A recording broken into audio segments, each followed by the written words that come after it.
প্রিয় ষষ্ঠ শ্রেণীর ছাত্রছাত্রীরা, গত ক্লাসে আমরা বিজ্ঞানের 1 নম্বর স্কুলটা কমপ্লিট করেছিলাম। আজকে আমরা দেখো বিজ্ঞানের 2 নম্বর স্কুলটা নিয়ে আলোচনা করব। 2 নম্বর স্কুলটা কি বলেছে দেখো, বালুরঘাট গার্লস হাই স্কুল। তো এই স্কুলে প্রশ্নপত্রগুলো ঝটপট করে সমাধান করে ফেলবো। তো দেখো প্রথমে কি বলেছে, একের দাগের এখানে 12টা এমসিকিউ প্রশ্ন দিয়েছে। সেই 12টা এমসিকিউ প্রশ্ন আমরা সবগুলোই করব। বলছে কোন গাছ থেকে রজন পাওয়া যায়, উত্তর হবে পাইন গাছ থেকে। যেসব প্রাণী অন্য প্রাণীদের খায় তাদের কি বলে, মাংসাশী প্রাণী। মৌমাছি প্রজাপতি ফুল থেকে অন্য ফুলে গিয়ে বসে কিসের জন্য, না পরাগ মিলনের জন্য। পাউরুটি গায়ে ফুটো থাকে কিসের জন্য, কার্বন ডাই অক্সাইড গ্যাস নির্গত হয় বলে। এদের মধ্যে কোনটি পর্যাবৃত্ত ঘটনা নয়, জোয়ার ভাটা। জোয়ার ভাটা কিন্তু পর্যাবৃত্ত ঘটনা নয়, না এটা সরি, পর্যাবৃত্ত ঘটনা নয় বলেছে, হঠাৎ বন্যা হওয়া, কারণ হঠাৎ বন্যা কিন্তু সবসময় হয় না। এই উত্তরটা ভুল আছে, তোমরা এইটা করবে, এইটা কিন্তু সঠিক। হঠাৎ হঠাৎ বন্যা হওয়া, এটাই কিন্তু সঠিক উত্তর হবে। পর্যাবৃত্ত ঘটনা মানে একটা সময়ের অন্তর আসে না, জোয়ার ভাটা কিন্তু প্রতিদিন সময় অন্তরই হয়। প্রদত্ত, আচ্ছা এটা হয়েছে, একটি রাসায়নিক সারের নাম হচ্ছে ডাই অ্যামোনিয়া ফসফেট। পোড়া চুনের কলি চুনের পরিবর্তন হলো রাসায়নিক পরিবর্তন। পোড়া চুন থেকে কলি চুন। শুঁয়োপোকা থেকে প্রজাপতির মন্থর প্রক্রিয়া কারণ একটু আস্তে আস্তে আস্তে আস্তে হয়।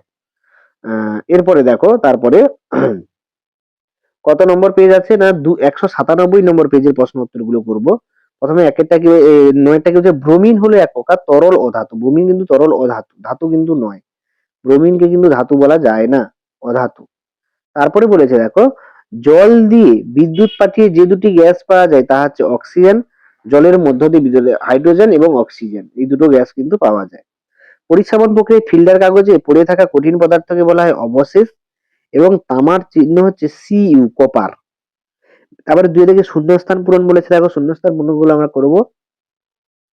কি বলেছে, এক একটা ম্যালেরিয়ার ওষুধ তৈরি হয় কোন গাছ থেকে। ম্যালেরিয়ার ওষুধ তৈরি হয় এখানে সিনকোনা গাছ থেকে হবে। ম্যালেরিয়া রোগের ওষুধ তৈরি হয় সিনকোনা গাছ থেকে, ঠিক আছে। তারপরে ড্যাশ অ্যাসিড তৈরিতে দুধ দই পরিণত হয়, ড্যাশ অ্যাসিড তৈরিতে ল্যাকটিক অ্যাসিড। তারপরে দ্রবণ সমান দ্রাব প্লাস দ্রাবক, এই দুটো থেকে দ্রবণ হয়। যে ঘটনায় মূল পদার্থকে ফিরে পাওয়া যায় সেটি একটি কি পরিবর্তন, উত্তর হচ্ছে ভৌত পরিবর্তন। ভৌত পরিবর্তনে ধরো কোনো পদার্থকে অন্য পদার্থে রূপান্তরিত করেছো, আবার প্রথম পদার্থটা ফিরে পাওয়া যায়। এরপরে সত্য মিথ্যা দিয়েছে, সেইগুলো আমরা করব। দেখো, স্বচ্ছ চুন জল বাতাসে রেখে দিলে ঘোলা হয়ে যায়, এটা কি পরিবর্তন, এটা হচ্ছে রাসায়নিক পরিবর্তন। কিন্তু এখানে ভৌত দিয়েছে, এটা সম্পূর্ণ ভুল। তাপ ধাতু তাপ তড়িতের কুপরিবাহী, ভুল, এটা হবে সুপরিবাহী, এটা ভুল হবে। এরপরে দেখো, 4 দাগের প্রশ্নগুলো আগে পড়ে নিই, তারপরে উত্তরগুলো করবো, এবং ছোট প্রশ্ন যেগুলো উত্তর দেওয়া আছে সেগুলো তো করে দেওয়া আছে। তো প্রথমে দেখো প্রশ্নগুলো কি কি দিয়েছে সেইগুলো আমরা করি। প্রথমে মিথজীবিতা, হানি ডিউ কি ভিটামিন ডি এর কাজ, ভৌত পরিবর্তন রাসায়নিক পরিবর্তন পার্থক্য, রেল লাইনের মাঝে ফাঁক রাখা হয় কেন, শীতকালে পায়ে হাতে চোখ ফেটে যায় কেন, এবং দেখো এখানে H2H এগুলো হচ্ছে পরমাণু, এবং H2 2H2 এগুলো হচ্ছে অণু। তারপরে সংকেত দিয়েছে দেখো, কার্বন ডাই অক্সাইডের সংকেত হচ্ছে CO2, অ্যামোনিয়ার সংকেত হচ্ছে NH3, ফসফিনের সংকেত হচ্ছে PH3, এবং হাইড্রোজেন সালফাইডের সংকেত হচ্ছে H2S, এগুলো দিয়েছে। এবং এক টুকরো ম্যাগনেসিয়াম পিতাকে আগুনে ধরালে কি হবে, এবং কেলাসন কি, এতগুলো দিয়েছে। তো একটা ম্যাগনেসিয়াম পিতাকে আগুনে পোড়ালে MgO অর্থাৎ ম্যাগনেসিয়াম অক্সাইড উৎপন্ন হবে। তো তার আগে আমরা এই যে মিথজিবিটি দিয়েছে, যতগুলো প্রশ্ন দিয়েছে সবগুলো উত্তর একটা একটা করে আমরা দেখি। প্রথমে বলেছে দেখো, মিথজীবিতা কি, এখানে সুন্দর করে দেওয়া আছে এবং উদাহরণ সহযোগে দেওয়া আছে। এখানে দুটো উদাহরণ দেওয়া আছে, সেই উদাহরণ সহযোগে কিন্তু তোমরা করবে। এখানে সুন্দরভাবে ব্যাখ্যা করে দেওয়া আছে। দেখো মিথজীবিতা, তার সম্পর্কে উদাহরণ দুটো দেওয়া আছে, এগুলো তোমরা করবে। তারপরে বলছে হানি ডিউ কি, হানি ডিউ এখানে দেওয়া আছে। হানি ডিউ হলো এক ধরনের মিষ্টি ফল যা রসালো। তো এটাকে হানি ডিউ বলা হয়। এবং ভিটামিন ডি এর কাজ দিয়েছে এখানে।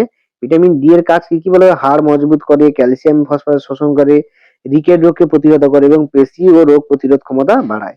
এইগুলো কিন্তু হচ্ছে ভিটামিন ডি এর কাজ। তারপরে প্রশ্ন দিয়েছিল ভৌত পরিবর্তন রাসায়নিক পরিবর্তনের মধ্যে পার্থক্য। তোমরা এখানে দেখতে পাচ্ছ যে ভৌত পরিবর্তন রাসায়নিক পরিবর্তনের পার্থক্য আমি সুন্দরভাবে দিয়ে দিয়েছি। তো প্রথমে দেখো, এখানে অনেকগুলো পয়েন্ট আছে, তার মধ্যে একটা দুটো, তোমরা দুটো কি তিনটে লিখলেই হবে, তোমাদের কিন্তু সবগুলো লিখতে হবে না, তোমাদের একটা দুটো লিখলেই কিন্তু হয়ে যাবে ভৌত পরিবর্তন রাসায়নিক পরিবর্তনের পার্থক্য। এরপরে প্রশ্ন দেখো, রেল লাইনের জোড়ার মুখে ফাঁক রাখা হয় কেন।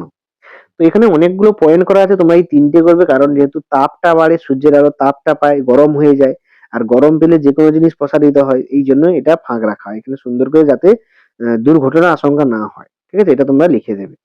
শীতকালে হাত পা চামড়া ঠোঁট ফেটে যায় মূলত কিসের জন্য, এটা আছে দেখো, শীতে আর্দ্র বাতাস কম থাকে বলে, এখানে প্রত্যেকটা পয়েন্ট দিয়েছি, দেখো এখানে লিখতে পারো তোমরা যে শীতে বাতাসে আর্দ্রতা কম থাকে বলে ত্বকের প্রাকৃতিক আর্দ্রতা নষ্ট হয়, ঠান্ডায় ঘাম কম তাই ত্বক স্বাভাবিকভাবে আর্দ্রতা থাকতে পারে না।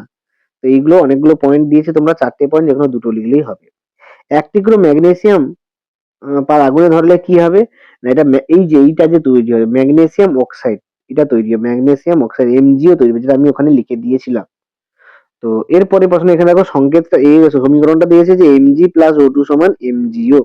তো এটাকে কিন্তু সমতা বিধান করা হয়নি, সমতা বিধান করলে একটা অন্যরকম দাঁড়াবে, 2MgO হবে, 2MgO। তাহলে দুটো এখানে 2 বসবে, দিলেই তবে কিন্তু সমীকরণটা সাকসেসফুল হবে। তারপরে প্রশ্ন ক্যালাসন কি? এখানে ক্যালাসন সুন্দর করে দিয়ে দেওয়া আছে, এখান থেকে তোমরা দেখে নেবে, এবং উদাহরণটা এখানে দিয়ে দেওয়া হয়েছে এবং সমীকরণ সমেত উদাহরণ দেওয়া আছে, যেটা তোমাদের সুবিধার জন্য সমীকরণ সমেত উদাহরণ দেওয়া আছে। তো এই হচ্ছে তোমাদের টোটাল প্রশ্নপত্র, 2 নম্বর স্কুলের প্রশ্নপত্র। তো তোমরা ভালো করে এগুলো সলভ করো, এবং কোনো সমস্যা থাকলে কমেন্টে আমাকে জানাও। এবং পরের আমরা 3 নম্বর স্কুলটা এর পরেই নিয়ে আসছি, রেডি হয়ে আছে, 3 নম্বর স্কুলে শুধু ছাড়বো। তো দেখা হচ্ছে পরের ভিডিওতে, পরে আমরা 3 নম্বর স্কুলটা নিয়ে আলোচনা করব। আজকের মতো এই পর্যন্ত। তোমরা ভালো করে এই প্রশ্ন উত্তরগুলো প্র্যাকটিস করো এবং পরীক্ষায় ভালো রেজাল্ট করো। তো দেখা হচ্ছে পরের ভিডিওতে, পরের প্রশ্নপত্র নিয়ে আলোচনা করছি।